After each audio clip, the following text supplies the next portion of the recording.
प्रेमचंद जी कोटवाल साहब, प्रोफेसर साहब के लिए जोरदार तालियां बजा दीजिएगा। लेखक हैं आई माता पुराण, जिन्होंने बहुत कुछ किया है।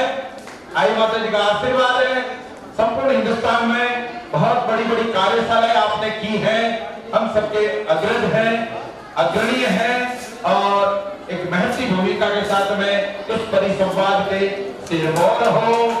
तालियां बजाएं जोरदार और निवेदन आपकी श्रीमुख से हम सुने। आदरणीय है, बोलिए आई माता जी की।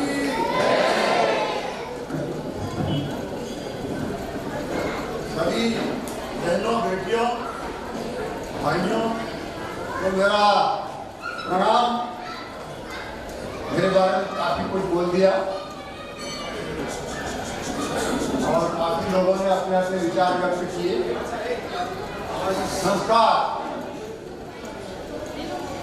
संस्कार हमारी रोज की जो दिनचर्या होती है और जिस परिवेश में हम लोग रहते हैं, परिवार, माता पिता, भाई बहन, दादा दादी या और कोई जो रहता हो, उन सब का असर हर एक के ऊपर होता है। अगर एक परिवार में 5-6 सदस्य हैं तो उन सब का आपस में एक दूसरे पर प्रभाव पड़ता है। और अगर हम लोग संस्कारी जीवन जीते हैं, जैसे उदाहरण के लिए अब आप घर में बैठे हैं, टीवी देख रहे हैं आनंद पूर्वक, और आपको किसी ने दिया जाए, बच्चे को बोलेंगे बेटा जा बता देना पापा घर में नहीं है। और घंटी बजा के पापा नहीं जा रहे, बच्चे को बोला बता देना पापा घर में नहीं है, जाएगा गेट पे बोलेगा भैया पापा ने कहा है कि पापा घर में नहीं है। ये संस्कार हमारे प्रति क्षण, प्रति पल, प्रति गतिविधि पर ये सब ऊर्जा आधारित है। ऊर्जा जो एक तरह की एनर्जी जिसको बोलते हैं, उसी पे काम करता है। सारा संसार इसी पे चलता है। तो ऊर्जा सकारात्मक हो, आध्यात्मिक हो और इसी देव में निहित हो, क्योंकि ऊर्जा का स्रोत देव होता है, वहीं से आता है। सूर्य नारायण गर्मी देते, लेकिन हम कहते हैं सूर्य भगवान है ना। चंद्रमा की शीतलता देते हैं, लेकिन चंद्रमा को ज्यादातर लोग मामा जी बोलते हैं। हमारे मध्य प्रदेश में मामा जी मुख्यमंत्री हैं। तो ये संस्कार के बारे में, अब मेरे को किताब के बारे में बोला, ये है पुस्तक। ये पुस्तक है जो हमारे मध्य प्रदेश के, बल्कि अपने भारत के उज्जैन के मंदिर से छपी है। ये वहाँ की प्रॉपर्टी है, उन लोगों ने छपाई है। और आदरणीय नेता राम जी ने अपने विशेष प्रयासों से कुछ प्रतियां वहाँ से बुलाई है। इस पुस्तक में हमारे आई पंथ के आज से 300-400 साल पहले से जो पुस्तकें जैसी छपी थी और अभी तक 2020-21 तक जो छपी थी, सारी पुस्तकों का संकलन करके उनका सबका सार इसमें दिया गया है और प्रामाणिक रूप से उन सबका संदर्भ दिया गया है। मन से कुछ भी चीज लिखी नहीं गई है। और इसलिए मैं अपने आप को इसमें लेखक न करके इसमें लिखा संकलन, संपादन और विवेचन। ये पुस्तक जैसे ईसाई लोग हर घर में एक बाइबल रखते हैं, पढ़ते हैं, कभी कभी रखते जरूर है, पढ़ते भी। इस्लाम में कुरान उनकी मुख्य पुस्तक वो रखते हैं। और इसी तरह से हमारे सिख भाई लोग गुरु ग्रंथ रखते हैं, बल्कि उसको ग्रंथ को ही गुरु मानते हैं। तो उनके यहाँ पर 10 गुरु हुए, उसके बाद में 10वें गुरु गोविंद सिंह जी ने ये कहा कि ये जो ग्रंथ है यही हमारा, ये जो ग्रंथ है यही हमारा गुरु है, यही हमारा गुरु है। क्योंकि बाद में गुरुओं में जो भी कुछ विरोधाभास है, जो भी परिस्थितियाँ बनी हुई होगी, उन्होंने गुरु परंपरा बंद कर दी और ये कहा कि मैं आखिरी गुरु 10वां और ये गुरु ग्रंथ ही है। तो गुरु ग्रंथ है, हर एक ग्रंथ होते हैं और ये ग्रंथ सबको सुलभ होते हैं, पूना में भी मिलते हैं, मुंबई में भी मिलते हैं, लेकिन हम लोगों का आई माता का ग्रंथ सबको सुलभ नहीं है। मैं पूछूं कि आपको कितने लोगों के पास आई माता की कोई प्रमाणित पुस्तक है? हाथ तरह खड़ा करने जाए, मुश्किल से 2-5 लोग। और क्या हम आई माता के पूरे प्राकट्य से लेकर के पूरे उनके परिचय, चमत्कार, उनके उपदेश और उनके आई ज्योति में विलीन होने तक की क्या सारी उनकी जीवनी सबको प्रामाणिक रूप से मालूम है? क्या मालूम नहीं है? क्या अपने समाज में इस जीवनी को, माता जी को जिसको मानते हैं, उसको बताने की कोई व्यवस्था है क्या? और न व्यवस्था है, न जानते हैं, और न ये पुस्तक उपलब्ध है। ये पुस्तक माता जी की कृपा से मैं आप ही का भाई, आप ही के समाज का, हम ये समाज की जो ऋण लिया है, जो भी हम बने हैं, पैदा होने से बड़े होने तक भी कुछ डंडा खेलते थे, ढोल भी चलाते थे, खेत में भी अपन ने काम किया, बोई वगैरह सब। लेकिन जो अभी इस स्थिति पर आए, आप लोगों से आशीर्वाद है, उसके फलस्वरूप नौकरी करते करते छोड़ दी। मुझे भाई ने कहा क्या नौकरी करते हो? छोड़ दी। और जुड़ गया। सभी लोगों से मैं मिला हूँ जिन्होंने किताबें लिखी हैं, बहुत से लोग है नहीं। माननीय श्री सिंह जी चोयर, जो हमारे समाज के साहित्य रत्न, उनको बोला गया था, उनके साथ सबसे पहले मैंने 80 में, आज से करीब 40-42 साल पहले मैंने सत्संग किया। और उनके साथ ही पहली बार मैं हमारे मुख्य बड़े जो दिराड़ा में वहाँ पर गया था, उनके साथ काफी था। उसके बाद में और सारे लोग भी जो है नहीं, उनको श्रद्धांजलि बहुत अच्छा लिखा उन्होंने साहित्य। उसके बाद और सारे कुछ लोग ऐसे हैं जो नहीं रहे हैं। कोमाराम जी 4-5 किताबें लिखी, उनके घर जाके रहा, ना रही गए। और वो इतने प्रेमी के बोले यार घटिया मत लगा, पसंद कर रहा, तो बगल में हम जरा आनंद ज्यादा लेंगे, बच्चों को पूछ सकते कितना आनंद। वो नहीं रहे, उनको श्रद्धांजलि। ऐसे और से जगत सिंह चोयर, उन्होंने हमारे समाज के बारे में लिखा, उनके घर जाकर के लिया, बहुत लिखा उन्होंने।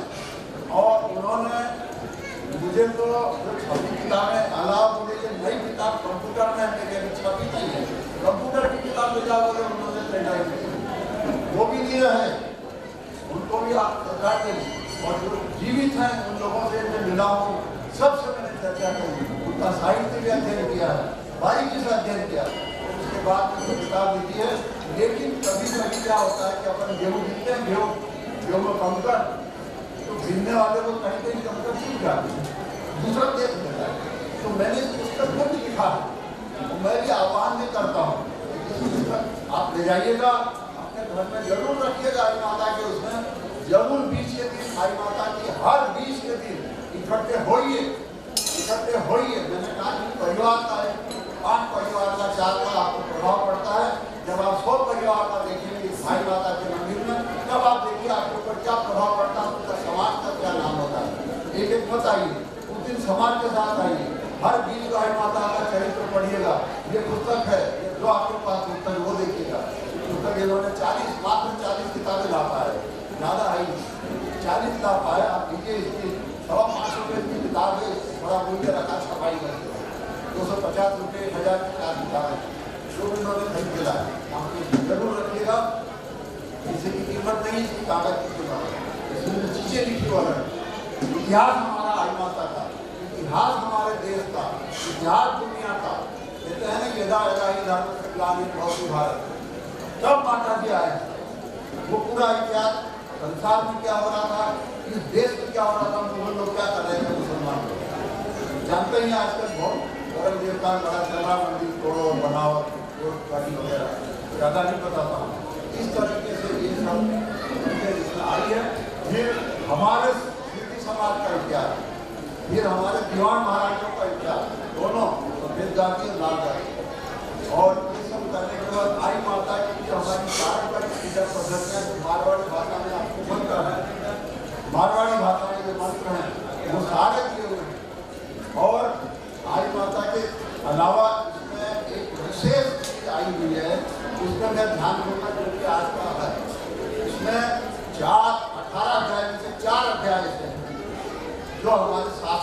सनातन धर्म के अनुसार पहला जैसे मैंने कहा दिनचर्या, आप कैसे सोते हैं, कैसे उठते हैं।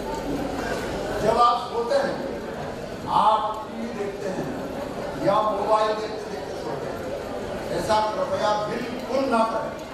आपको जो देखना देख लें, सोने के समय जब आप जाए कोई न कोई गीता जैसा इन्होंने कहा है, रामचरितमानस जैसा इन्होंने जी ने कहा, आई माता की के पुराण, जो आपको धार्मिक पुस्तक पसंद है उसको पढ़िए, उसको पढ़िए।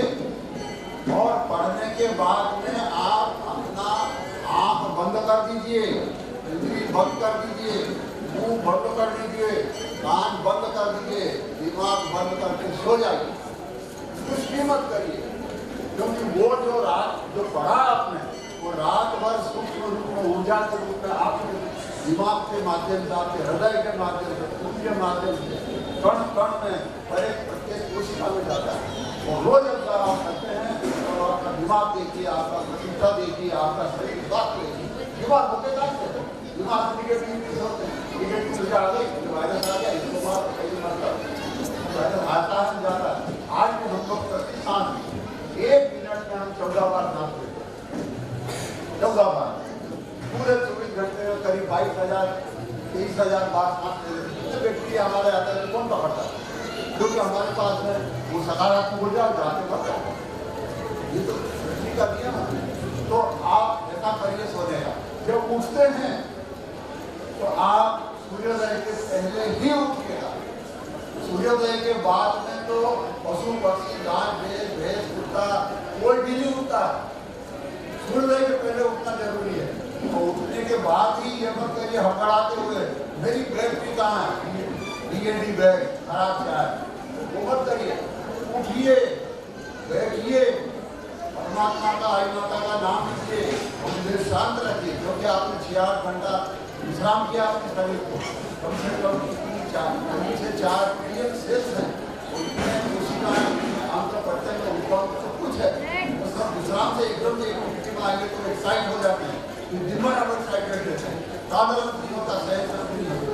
और साधारण बहुत बड़ी चीज है, जो सहता है वो रहता है। आपको बताऊँ 18 से 13 में शिकागो में जब विश्व धर्म सम्मेलन हुआ था, उसमें विवेकानंद जी गए थे और तब उन्होंने कहा था brothers and sisters of America, तालियां बजेगी। तो उस समय में 1993 में वही शिकागो में 100 साल बाद यही सम्मेलन हुआ था। सारे धर्म के लोग गए थे, भारत के लोग गए थे। तब पूरा मंथन करके एक शब्द निकला था, उसका नाम था टॉलरेंस एंड संहिता, एक दूसरे को सहना। सभी धर्मों का सम्मान करो, अपने धर्म का पालन करो, अपने धर्म का पालन करो, सभी धर्मों का सम्मान करो। कोई धर्म खराब नहीं अपने आप में अच्छा है। हम लोग जिस धर्म में जन्म लेते हैं, पूर्व जन्म के संस्कारों के अनुसार हम आयु पहुंचना है। जब हम धर्म पीते हैं दूसरे में तो हम अतिक्रमण कर जाते हैं आयु माता का, हम कभी भी उसमें सफल नहीं होते हैं। स्वधर्म में निधनम श्रेय, हर धर्म भयावह, भगवान की गीता में कहते हैं स्वयं के धर्म में मृत्यु श्रेष्ठ है, दूसरे का धर्म भय को देने वाला है। मर जाइए, हमारे बहुत से लोग चले जाते हैं इसलिए हमारा धर्म कोई जानकार नहीं, बताने वाला नहीं। आई माता जी ने आज से लगभग 600 साल पहले घूमती थी बहन के साथ, धर्म का प्रचार करती। और मुंडरी में जब उनका विश्राम हुआ था नाइट में, तो वहाँ से उनके डूंगरगिरी महाराज के 2 शिष्य लेकर 2 चेले। डूंगरगिरी महाराज ने शिष्टाचार से माता जी ने मांगा दे दी। उसने पूछा क्यों दे रहे, क्या दे दिए। देने के बाद कहा कि ये रूप चीजें आपके चेले हुए, लेकिन माता जी हमको कृपा करके बताएं कि ये क्या करेंगे, क्या हो गया। तब माता जी ने कहा ये एक चेला है, ये घूम घूम करके गांव-गांव घर-घर घूम के धर्म का प्रचार करेगा और एक दिन रहेगा अनेक बनेंगे, जैसे जेल में लोग जाते हैं। और दूसरा मंदिर के अंदर स्थिर रहेगा, मंदिर में आने वालों को धर्म का प्रचार करेगा। क्या ये माई माता जी दूर करता 600 साल पहले व्यवस्था बनाई गई, घूम घूम करके धर्म का प्रचार करना और मंदिर के अंदर करना, दोनों जगह बोल। घूमने वाला कोई है ही नहीं। मंदिर में भी जो है वो मजदूर जैसे पुजारी है, पेड़ है, उससे भी देते हैं 50,000 1 लाख की वो और वो जो काम बताया वो इतना आपको इज्जत दिया करा और काम खत्म। क्या हम माता जी बोलते हैं माता को सेवा के लिए हम मजदूर रखेंगे क्या? हमारी माँ को सेवा करना मानी है, बीमार है, तकलीफ में है, तो हम मजदूर रख देंगे और हम दुकान में चले जाएंगे। यही वाला माता जी बोलते हैं, माता जी सुनती है कहने से वेद लोगों से हम सब करा 99% हमारे यहाँ पर बड़े लोग हैं, जितने पुजारी हैं सब सेवरेट है, सब तनख्वाह देते हैं, तनख्वाह के अनुसार काम करते हैं। और फिर 1-2 साल होते साहब महंगाई बढ़ गई, जरा तनख्वाह बढ़ गई। तो हमारा ये कहना है संस्कार, सुबह उठिएगा, आराम से उठे, भगवान का नाम ले, धरती माता को प्रणाम करें, है धरती माता को प्रणाम करें और फिर उठ करके प्रात काल उठ के रघुनाथा मात पिता गुरु नावही माता। भगवान भी माता पिता गुरु को नमन करते हैं। आप अपने माता पिता बड़ों का नमन करिएगा और अपनी वाणी को थोड़ा सा कम बोलिएगा, मत बोलिएगा झंझटपूर्ता बोलिए, मत बोलिए, शांति से बोलिए, शालीनता से बोलिए। और भोजन करते समय टीवी मत देखिए, मोबाइल मत देखिए, साथ में बैठ के भोजन करिए। जिस घर में अलग अलग भोजन होता है वो घर खंडित हो जाता है, देखा मैंने कई घरों में। कम से कम एक टाइम, नहीं 2 टाइम होते, एक साथ भोजन करिए। टीवी को बंद कर दीजिए, मोबाइल को रख दीजिए, क्योंकि आपकी ऊर्जा उसमें चली जाती है।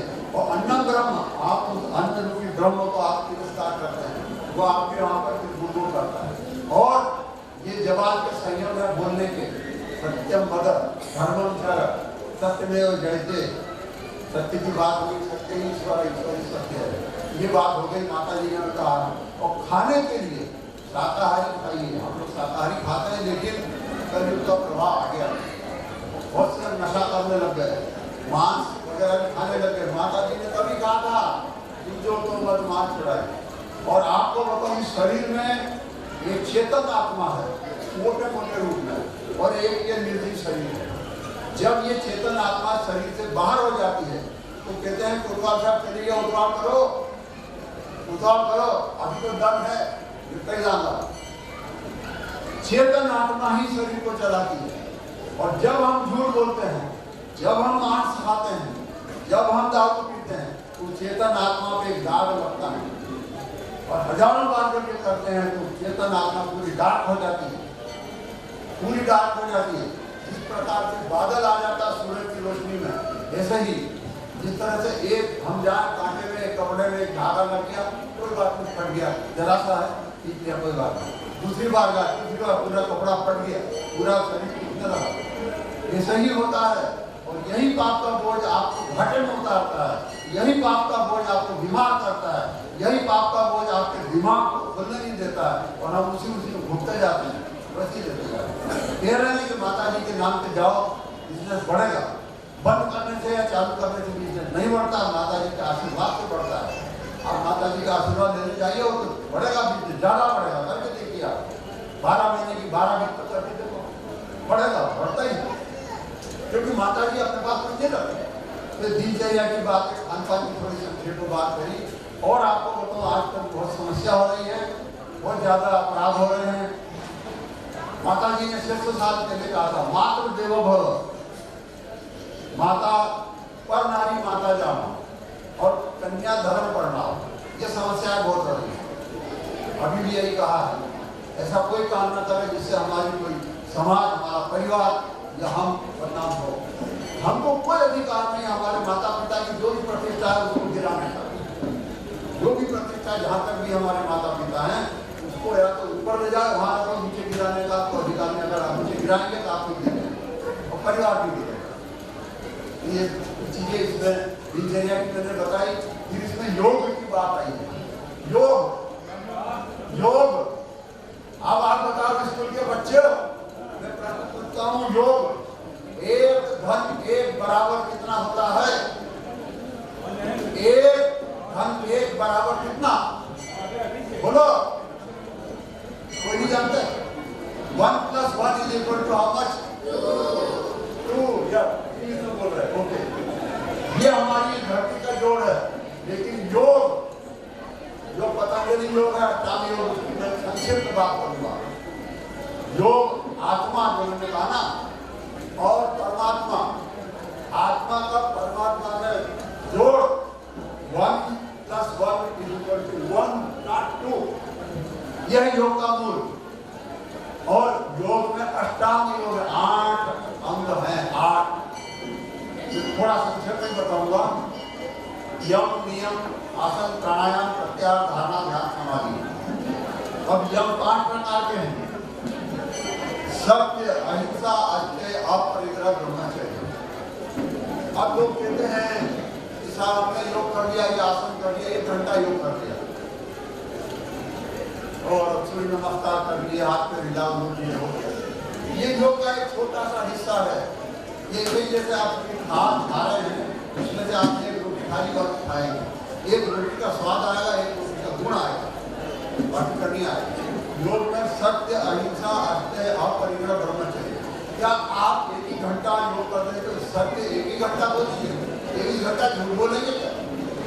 आप बताइए।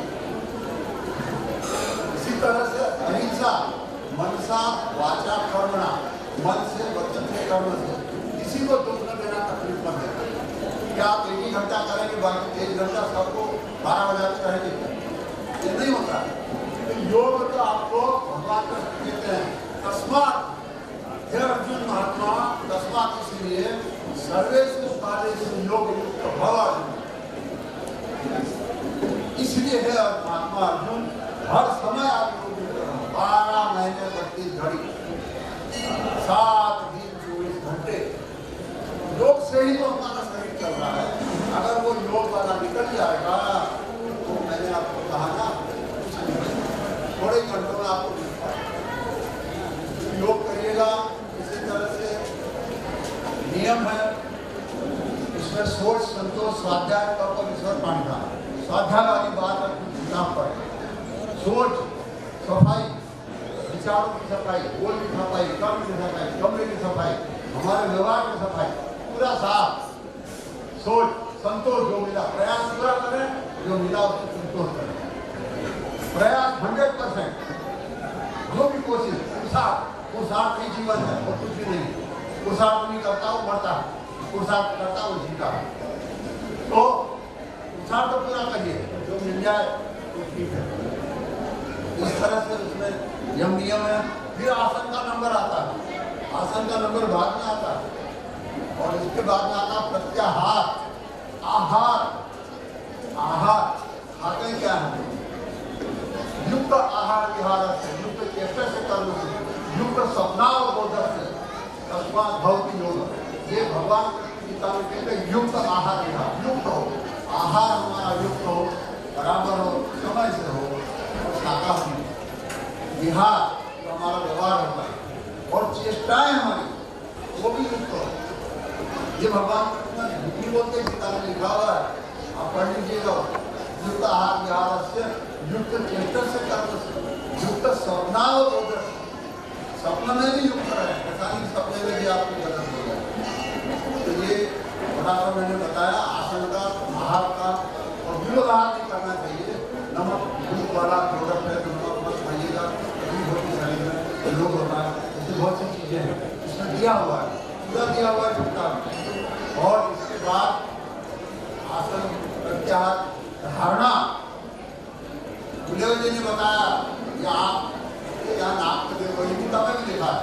गीता में कहा नाक आपका यूज रखो, नाक पर ध्यान रखो और आपकी गर्दन सीधी रखो, ये पेटी सीधी रखो, कंधा गर्दन सीधी एक लाइन में। क्योंकि मूलाधार की ऊर्जा वो तो बात होती है। मूलाधार, स्वादिष्ठान, मणिपुर, अनाहत, विशुद्ध, आज्ञा, भ्रमण, सहस्त्र, 8 चक्र ऊर्ध्वगामी होती है, ईड़ा पूजा शक्ति। और सुषुम्ना जागृत हो जाती तो हो जाता संत, महंत, महात्मा, ऋषि और कन्वर्ट स्थिर भी हो जाता है। तो इस तरह से ध्यान और इस पर धारणा करते हैं तो ध्यान लगा के समाधि हो जाता है। यह योग का संक्षेप में बताया, योग का पूरा दिया हुआ है। इसके बाद में इसमें दिया है यज्ञ, हवन, पर्यावरण के लिए। गीता में भी कहा है हवन कभी नहीं छोड़ा। यज्ञ, यज्ञ से सब लोग करते हैं, हमारे सनातन धर्म सिद्धांत है यज्ञ का। तो यज्ञ भी दिया हुआ है। इस तरह से इसमें कर्मानुष्ठान, खाली पूजा पाठ अपनी जगह है, लेकिन कर्म का विधान जब हम करेंगे तब हम लोग पूरा संस्कार में जीवन जिएंगे। इस तरह से हमारी दिनचर्या बनना चाहिए, इसी तरह से हमारे आहार विहार बनना चाहिए। सुबह से योग जरूर करा करें, स्वस्थ रहेंगे, मस्त रहेंगे और व्यस्त रहोगे तो आप दूसरों को भी मस्त रहेंगे, स्वयं अच्छे रहेंगे, दूसरे रहेंगे।